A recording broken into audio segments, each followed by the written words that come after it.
ठीक है, आपने जैसे फ़ोन है पूरा ओपन नहीं किया है, सामने आप कस्टमर के सामने टेस्टिंग करेंगे उसको ना। आप ओपन करने से पहले आप सबसे पहले तो सेल फोन डालेंगे, जहाँ से टूटा हुआ है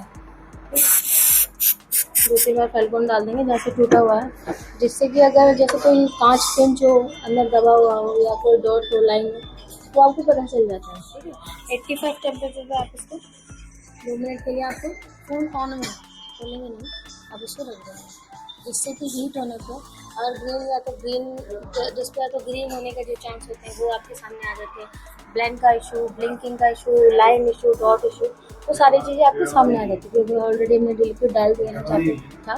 ठीक है, तो वहाँ से अगर लाइन आना होगा या डॉट आना होगा या डिस्प्ले ब्लिंक होनी होगी, ग्रीन होनी, वो कंडीशन आपके सामने आ जाती है। एज इट इज़ आप कस्टमर के सामने आप कह सकते हैं। तो देखिए ऑलरेडी फॉल्टेड डिस्प्ले, इस वजह से हम अपना नहीं लेते।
अगर आपका जो है ये जो पेपर है, अगर ये ऐसे रहा और आपने वायर एंटर किया तो बहुत स्मूथली चलेगा, एकदम से कट जाएगा।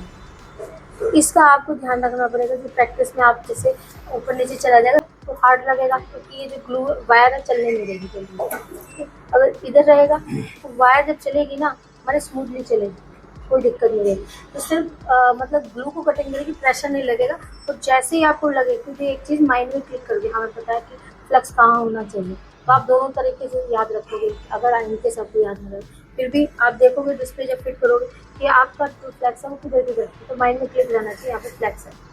नहीं तो मार्क कर लेंगे चलेगा, साइड में मार दे देंगे तो चलेगा, या नहीं मार्क कर लो, कोई दिक्कत जैसे आपको लगे, क्योंकि स्टार्टिंग है, देखो आपको काम करने में दिक्कत ना आए, तो वो चीज़ आपको माइंड में रखनी चाहिए कि यहाँ पे अगर पेन का पत्ता है, यहाँ पे नहीं है, कैसे है, वो सारी डिस्प्ले के अकॉर्डिंग आपको जो है चलना पड़ेगा। तो वो उसी हिसाब से आप वहाँ पे प्रेशर लगाएंगे, वहाँ पे प्रेशर लगेगा तो प्रॉब्लम नहीं, क्योंकि हमें लास्ट तक कट करना है। और लास्ट तक भी कट करने के लिए आपको यहाँ तक ही एंटर करना है, यहाँ तक भी ना करो, यहाँ तक करो, जैसे भी आपको लगता है उस हिसाब से करो। ठीक है, यहाँ तक का प्रोसीजर समझ में आया आपको? इसमें कुछ डाउट? ये जो टेप होती है इसको निकालना पड़ता है, ये वाली? हाँ, इसको तो ब्लैक टेप को आनी ही चाहिए डिस्प्ले पे। बाद में आप जैसे अगर आपको लगता है कि कोई कांच ज़्यादा है, इसको क्लीन कर लो। ठीक है, पंचिंग के बाद हटा दो आप इसको। आपको लगता है कि कांच नहीं निकला है, हटा दो फिर। बट ये है कि गैस्केट अगर डिस्प्ले के साथ अगर आएगी ना तो सेफ रहती है। ठीक है, अगर क्योंकि ये वाला जो कॉर्नर जो मैं बता रही थी आपको, स्कैल्पर नहीं टच होती है, ये वाला जो एरिया होता है ना सेंसिटिव होता है, गैस्केट रहती है तो थोड़ा सेफ रहता है। गैस्केट जो है वो आप डिस्प्ले के साथ ही आएगी तो ज़्यादा बेटर है, कोई भी डिस्प्ले नहीं।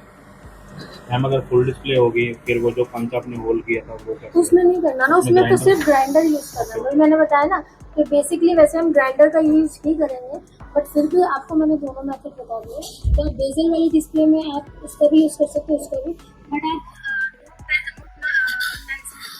पेन से आपको यही यूज़ करनी पड़ेगी। ओप्पो, वीवो, एम सब में ये, और आपका इसका यूज़ रहेगा नहीं।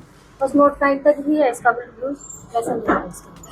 तो आप ये वाला यूज मेथड कर लो, दोनों ट्राई करके देखो, दोनों पता चलता है आपको कैसे है कैसे नहीं। ठीक है, उसके बाद पंचिंग का जो रहता है बाद में रहता है। अगर कटिंग में, फ्रेम आउट में या किसी चीज़ में आपको कुछ प्रॉब्लम है तो मुझे मैम उनको तो पहले फ्रेम आउट करके काट सकते हो।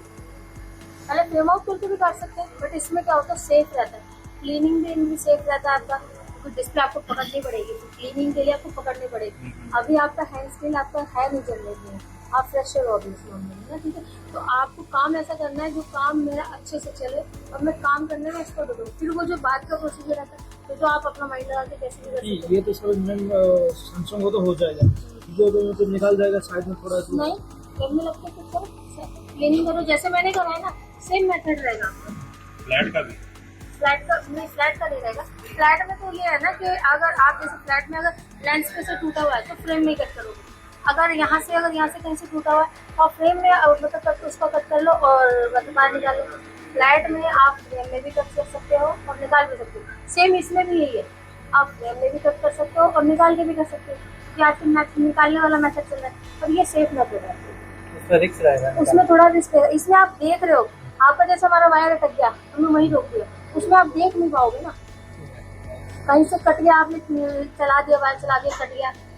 क्योंकि थाईलैंड में बहुत लोगों को बताना, केरला में 90% सब बच्चों को था और वो उल्टा मेथड में गिरे। मेरे जो स्टूडेंट है तो वो डायरेक्ट वैसे करके निकल गए, तीनों स्टूडेंट, एक ने तीनों ने डन किया था, 2 जीते थे, एक में थोड़ा सा 2 जीते थे, थर्ड, सेकंड और थर्ड। हाँ, और जो एक था उसको थोड़ा सा टाइम ज़्यादा था, वो फर्स्ट अटेम्प्ट किया था उसने, और उसने डन किया था, तीनों ने डन किया था उन्होंने। और वही है कि देखने से ज़्यादा पता चल जाता है ना कि कहाँ हमारा वायर चल रहा, कहाँ नहीं चल रहा, और बगैर देखे तो थोड़ा सा मुश्किल हो जाता है। करोगे वो भी करोगे आप, थोड़ा सा एक्सपीरियंस लेना। इसमें वैसे समझ में आ गया सब कुछ आपको?